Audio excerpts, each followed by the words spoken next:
Para pelaku menjalankan aksinya dengan berbagai cara seperti menyamarkan aktivitas judi online sebagai warnet game.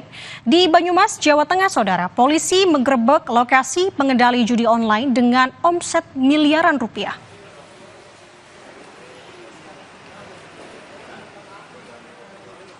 Satuan Reserse Kriminal Polresta Banyumas, Jawa Tengah menggerebek 3 tempat yang diduga menjadi pusat pengendalian judi online yang beroperasi secara nasional.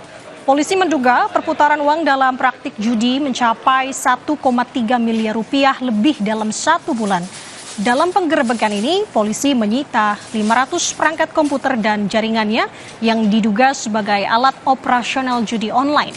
Polisi menetapkan 11 orang tersangka dalam penggerebekan ini.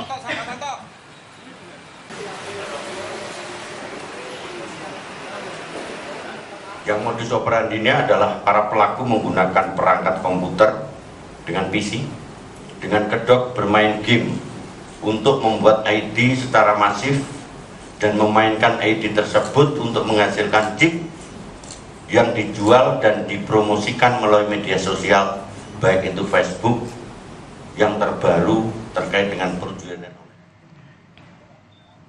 Seperti halnya yang dilakukan oknum petugas parkir Kota Medan menjadi viral di media sosial karena menggunakan mesin e-parking untuk bermain judi online. Wali Kota Medan Bobi Nasution akhirnya meminta Dinas Perhubungan memecat oknum petugas parkir Pemko Medan yang menggunakan mesin e-parking untuk bermain judi online. Bukannya untung, malah kini terancam jadi pengangguran. Harapan dan ilusi menikmati keuntungan dari judi online membuat mereka tercekik akibat uang yang seharusnya digunakan untuk memenuhi kebutuhan hidup malah habis sia-sia. Seperti halnya pada video satu ini yang pernah viral di media sosial, saudara.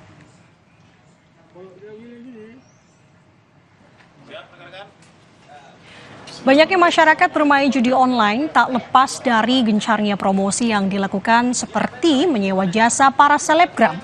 6 selebgram di Lampung ditangkap polisi karena terbukti mempromosikan situs judi online di akun sosmednya selama 3 tahun.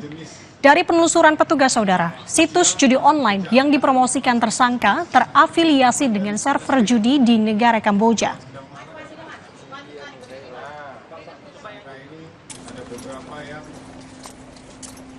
Polisi juga menangkap kakak adik yang diketahui sebagai perekrut 70 selebgram untuk promo judi online. 2 kakak beradik ini diketahui sebagai operator 27 situs judi online dengan cakupan wilayah Bogor, Depok, dan juga Jakarta. Mereka menggunakan jasa selebgram untuk mempromosikan judi online yang dibayar Rp500.000 sampai dengan Rp1.500.000 sekali posting. Operasi sejak tahun 2023, keduanya mengantongi omset puluhan juta rupiah setiap bulannya. Akibat perbuatannya, saudara, keduanya lantas terancam hukuman 10 tahun penjara dengan denda 10 miliar rupiah. Ini live bang, TikTok. Live bang.